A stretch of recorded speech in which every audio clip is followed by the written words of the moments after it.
हिंदू के लिए कुछ कर रहा हूं, नहीं, मैं दुनिया में केवल इस्लाम से लड़ रहा हूं। मेरी दुनिया केवल इस्लाम है। मैं पूरी धरती से इस्लाम को खत्म करना चाहता हूं, और वो केवल इसलिए खत्म करना चाहता हूं कि यदि इस्लाम को खत्म नहीं किया गया तो ये पूरी धरती खत्म होगी। क्या हिम्मत थी मुसलमान की कि मुसलमान हिंदुओं से लड़ पाता? हम परशुराम जी के चरित्र की मीमांसा कर सकते हैं, तो हमारे लिए मोहम्मद क्या चीज है? हम मोहम्मद की मीमांसा क्यों नहीं करेंगे और क्यों सच नहीं बोलेंगे? और अगर मोहम्मद का सच आज दुनिया के मुसलमान को पता चल जाए तो उसे अपने मुसलमान होने पर शर्म आएगी। आऊज़ु बिल्लाहि मिनश शैतानिर रजीम, बिस्मिल्लाहिर रहमानिर रहीम। व्यूअर्स फ्रेंड्स, अस्सलाम वालेकुम। व्यूअर्स, आज मैं एक अहम मौजू आपके सामने लाया हूँ, मगर इसे समझने के लिए मुझे आपको चंद मिसालें देनी पड़ेगी। एक जुमला है 3 अल्फाज का, उठो मत बैठो। जरा तवज्जो तलब होनी चाहिए।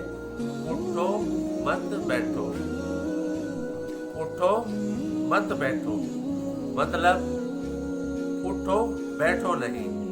अब इसी जुमले को दूसरे पहलू से देखें तो उठो मत बैठो, उठो मत बैठो। एक तरफ कह रहा है कि उठो मत बैठो, दूसरी तरफ कह रहा है कि उठो मत बैठो। इसी तरह मैं एक वाकया आपके सामने शेयर करना चाहता हूँ कि एक नशेई शराबी आदमी था। सारा दिन शराब के नशे में पड़ा रहता था। सब घर वाले उससे परेशान थे। उसकी वालदा माजदा अक्सर उससे लड़ती थी, बेटा नमाज पढ़ा करो, दुनियादारी में आओ, ये किन चक्करों में तुम पड़ गए हो।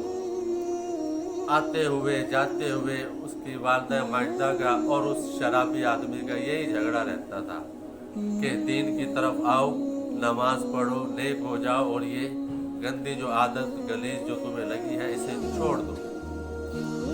एक मरतबा वो शराबी आदमी मस्जिद के दरवाजे के आगे से गुजर रहा था तो उसने देखा कि मौलाना साहब अपने बच्चों को कुरान शरीफ की ये आयत पढ़ा रहे हैं कि और नशे की हालत में नमाज के करीब मत जाओ, और नशे की हालत में नमाज के करीब मत जाओ। वो शराबी जल्दी सी जूतियाँ उतारी और सीधा पेश इमाम के पास, मौलाना साहब आपने ये जो आयत सुनाई है ज़रा इसका मफ़हूम मुझे लिख कर दे दो। मौलाना साहब ने लिख दिया कि भाई और नशे की हालत में नमाज के करीब मत जाओ। शराबी ने वो नुस्खा वो पेपर लिया और मस्जिद से बाहर निकलकर जो जिस हिस्से पे लिखा हुआ था कि और नशे की हालत में, उसे फाड़ कर अलग कर दिया। बाकी बच गया कि नमाज के करीब मत जाओ। ये नुस्खा लेकर सीधा अपनी माँ के पास, अम्मा जान देखो आप तो दिन रात झगड़ा करती हो, मैं अपने पेश इमाम से लिखवा के लाया हूँ, इस पर लिखा हुआ है, मौलाना साहब ने खुद लिखा है कि और नमाज के करीब मत जाओ। व्यूअर्स फ्रेंड्स, वालदा तो उसकी समझ गई कि इसकी हराम पाई है, क्या करके आया है। लेकिन आज हमारे जो मुल्क में हम मुसलमान आपस में तफरीक हुए पड़े हैं, हमारे अंदर फिरका वारियत जो है बढ़ती जा रही है, यहाँ तक कि दुश्मनों को, काफिरों को हम पर बात करने का मौका मिल गया है। आज मैं आपके सामने जो बहस करना चाहता हूँ वो एक इंतहाई अहम बहस है, और वो है कि हिंदुस्तान में आज हिंदू मुस्लिम फसादात का खदशा बढ़ चुका है। यहाँ तक कि बड़े कत्ल व गारत का खतरा है। सिर्फ किस बात पर कि वहाँ एक RSS का गुंडा है जिसे गवर्नमेंट की सरपरस्ती हासिल है, जो सरेआम ना सिर्फ हमारे नबी सल्लल्लाहु अलैहि वसल्लम की शान में गुस्ताखी कर रहा है, बल्कि कुरान मजीद की भी बेहरमती कर रहा है, और लोगों को एक आयत पढ़कर सुना रहा है। वो आयत सूरह बकरा की है। इसी तरह जिस तरह वो शराबी अधूरी सी एक आयत बनाकर तर्जुमा लाया, इसी तरह सूरह बकरा की एक आयत हिंदुओं को सुना रहा है और उनके मुसलमानों के खिलाफ जहर भर रहा है। उसका नाम है नरसिंगा आनंद सरस्वती, नरसिंगा आनंद सरस्वती। आप उसकी शक्ल देख लो, यकीन करो कि राक्षस उससे खूबसूरत होगा, रावण का इखलाक उससे अच्छा होगा। इंतहाई घटिया किस्म का आदमी है और जमीन पर फितना फिसाद। ये राक्षस नरसंगा आनंद सूरह अल बकरा की एक अधूरी आयत हिंदुओं को पढ़कर सुना रहा है, जिसका मफहूम यूं है कि और काफरों को कत्ल करो जब तक कि वो इस्लाम में दाखिल ना हो जाएं। वो राक्षस अगर किसी आलिम से इस पूरी सूरह अल बकरा का तर्जुमा करवा लेता तो शायद उसकी समझ में ये बात आ जाती।